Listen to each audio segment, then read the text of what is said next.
Asia cup T20 ஸ்குவாட்ல எதுக்கு எடுத்தாங்கன்னு தெரியல. சரி எடுத்தாங்க, அதுக்கு என்ன அடிச்சாரா? மொக்க டீம்ல கூட ஏஷியா கப்ல அடிக்கல. ஒரே ஒரு மேட்ச் ஆனார் தவிர அடிச்சார் தவிர மற்றபடி எந்த மேட்சுமே அடிக்கல. சரி ஃபைன், அதுல சரி ஏஷியா கப்லயும் ஆடல, அட்லீஸ்ட் இங்க வந்து ஆடினாரா பாத்தீங்கன்னா ஆப்வியஸா இல்ல. ஓகே, இதுக்கு மேல என்ன சொல்றதுன்னு தெரியல.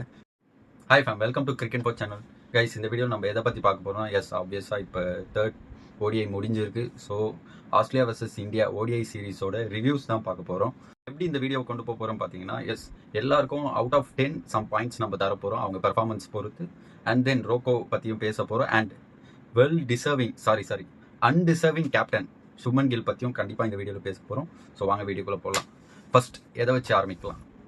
ஆப்வியஸாக நம்ம கேப்டன், அன்டிசர்விங் கேப்டனை பற்றி தான் நம்ம பேச போகிறோம் இந்த வீடியோ ஸ்டார்டிங்கில். கில், எனக்கு ஒன்று மட்டும் புரியவே இல்லைங்க. இந்தியன் டீம் பொறுத்த வரைக்கும் ஃப்ரம் ஸ்டார்ட் ஸ்க்ராட்ச்லேருந்து பார்த்தீங்கன்னா இந்தியன் டீமு ஒரு நல்ல டிசர்விங் கேப்டனை தான் போட்டிருக்காங்க. அதுதான் இந்தியன் டீமோட குவாலிட்டி. சொல்லப்போனால் நீங்கள் அப்பத்துலேருந்து எடுத்து பாருங்கள். நம்ம டோனியாக இருக்கட்டும், விராட் கோலியாக இருக்கட்டும், ரோஹித் சர்மாவாக இருக்கட்டும், கபில் தேவாக இருக்கட்டும், சௌரவ் கங்குலியாக இருக்கட்டும், ராகுல் டிராவிடாக இருக்கட்டும், எல்லாருமே ப்ரூவ் பண்ண பிறகு தாங்க ஒரு கேப்டன் ஆனாங்க. நீங்கள் நினைக்கலாம் டோனி ஏர்லி ஸ்டேஜ்லேயே ஆகிட்டார். இல்லைங்க, டோனி அந்த டைமில் ஓடிஐ ரேங்கிங்கில் நம்பர் 1 அண்ட் நல்ல பேட்டிங் ஆடுவாருங்க. ஸோ அதனால தான் அவருக்கு அந்த கேப்டன்சி வந்துச்சு. தென் நம்ம விராட் கோலி எடுத்துக்கோங்க, சம பெர்ஃபார்மன்ஸ். ஒரு 3 to 4 இயர்ஸில் அந்த அளவுக்கு பெர்ஃபார்ம் பண்ணார்.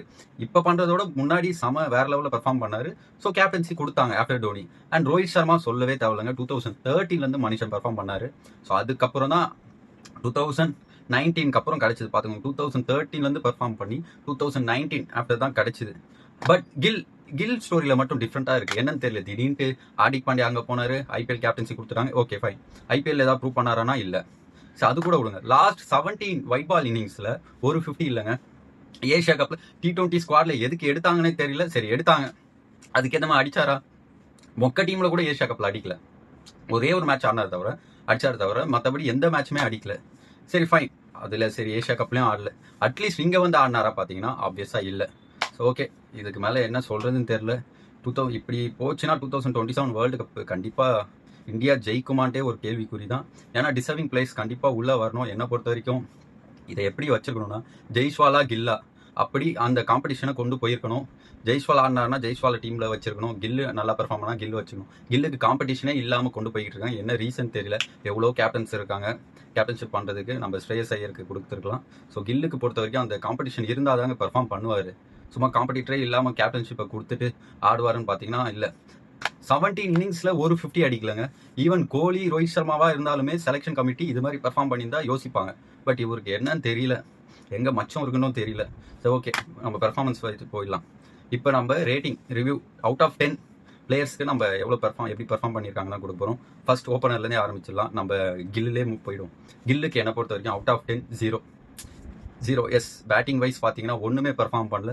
ஆஸ் எ கேப்டனாக கண்டிப்பாக ஒரு சென்சிபிளாக ஆடி இருக்கணும். ஆடலைன்னும் போது நான் 0 தான் கொடுக்குறேன். அண்ட் தென் நம்ம ரோஹித் சர்மாக்கு அவுட் ஆஃப் 10 என்னை பொறுத்த வரைக்கும் 9 தரேங்க. எஸ், ஃபர்ஸ்ட் மேட்ச் ஆடல ஒழுங்கா, பட் அது கண்டிஷன்ஸ் கண்டிப்பாக ரெயின் வந்துடுச்சு. அப்படி இருக்கும்போது கண்டிஷன் ரொம்ப கஷ்டம் ஆடுறது.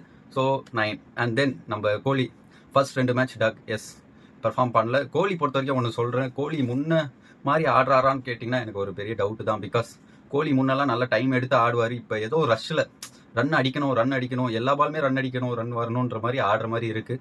கொஞ்சம் டைம் எடுத்துக்கலாம். ஆப்போசிட்டாக ரோஹித் சர்மா ஆடுறாரு, இப்போ அது மாதிரி டைம் எடுத்து ஆடுறாரு. ஸோ அது கோலி பண்ணணும்.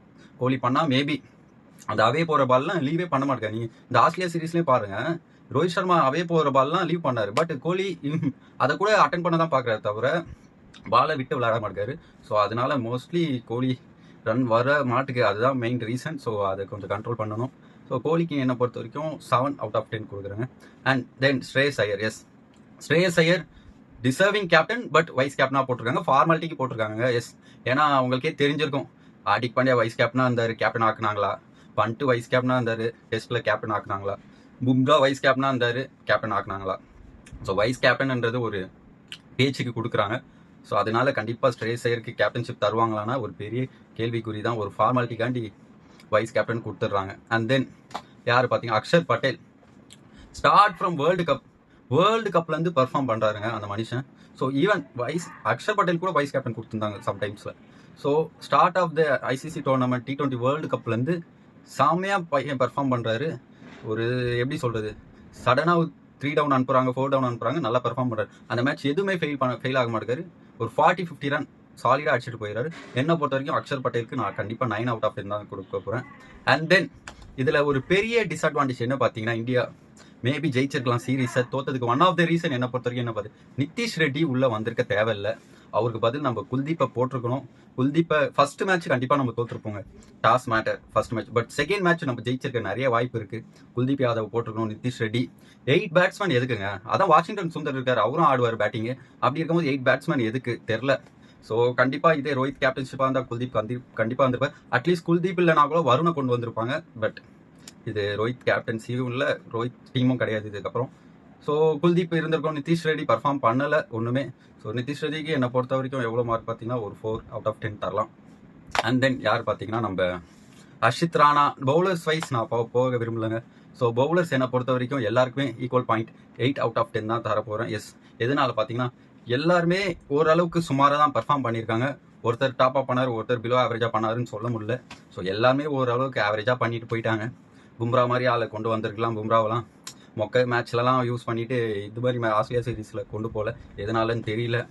ஸோ இந்த மேட்ச்சில் பும்ரா இருந்திருந்தா மேபி மேட்ச். அதான் சொல்கிறேன், குல்தீப் எக்ஸ் ஃபேக்டர் உள்ள பவுலர்ஸை யாருமே கொண்டு போகல. அண்டு கொண்டு போயும் யூஸ் பண்ணலை, எதனால தெரில. கௌதம் கம்பீர், குல்தீப் யாதவ் நிறையா வாட்டி பார்த்துருக்காரு, கொல்கத்தாக்கும் ஆடிருக்காரு. நல்ல எக்ஸ் ஃபேக்டர் உள்ள பவுலர். பட் ஸ்டில் எதுக்கு அவரை நம்பலன்ட்டும் புரியல. அவ்வளோதான் கைஸ். பட் லாஸ்ட்டாக ஒன்று மட்டும் சொல்லிக்கிறேன். 2027 வேர்ல்டு கப் இந்தியா வின் பண்ணாலுமே என்னை பொறுத்த வரைக்கும் ஆஸ் அ ரோஹித் ஃபேன் கண்டிப்பாக சாட்டிஸ்ஃபை ஆக மாட்டேன். பிகாஸ் அந்த அந்த 2027 வேர்ல்டு கப்புக்கு ரோஹித் கண்டிப்பாக டிசர்விங் கேப்டன். எஸ், நீங்கள் இப்போ பார்க்கலாம். இப்போ coming Wednesday ICC ranking update ஆகும். அதில் Rohit Sharma will be the number 1 batsman மாறும். கில் மேபி 3rd பிளேஸ் போக வாய்ப்பு இருக்குது. அண்ட் ஃபர்ஸ்ட் பிளேஸ் கண்டிப்பாக ரோஹித் சர்மா. ஸோ 38 ஏஜில் நம்பர் 1 வராருன்னும் போது கண்டிப்பாக ஓடிஐ பொறுத்த வரைக்கும் ரோஹித் சர்மா டிசர்வ் கேப்டன்சி. ஏஜை வச்சு பார்க்காதீங்க, ஏஜ் வச்சும் பார்க்கல. Some politics are going on. Yes, Gautam Gambhir coach ஆகுறதுக்கு முன்னாடி வரைக்கும் நான் பயந்த கேப்டன் யாரு பார்த்தீங்கன்னா ரோஹித் சர்மான்ட்டு கதை விட்டுக்கிட்டு இருந்தார். எஸ், அவரு கண்டிப்பாக சம்திங் டூயிங். அவர் ஏதோ பண்ணுறாருங்க. அவருக்கு கண்டிப்பாக அந்த கெமிஸ்ட்ரி செட் ஆகலை. உங்களுக்கே தெரியும், விராட் கோலிக்கும் கம்பீருக்கும் எவ்வளோ பகை இருக்குது. இப்போ கோச்சாக போட்டனால மேபி பேசிக்கிறாங்க தவிர, நல்ல ஓரளவுக்கு வேறு வழியெல்லாம் பேசிக்கிறாங்க தவிர. பட் ஸ்டில் கௌதம் கம்பீருக்கும் விராட் கோலிக்கும் உள்ளுக்குள்ளே பார்த்தீங்கன்னா ஒரு இது மிஸ் அண்டர்ஸ்டாண்டிங் இருந்துட்டு தான் இருக்கும். பட் ரோஹித் சர்மாக்கும் கௌதம் கம்பீருக்கும் அண்டர்ஸ்டாண்டிங் இருக்கும் நான் நினச்சேன். பட் கண்டிப்பாக அது இல்லைங்க, அதுதான் உண்மை.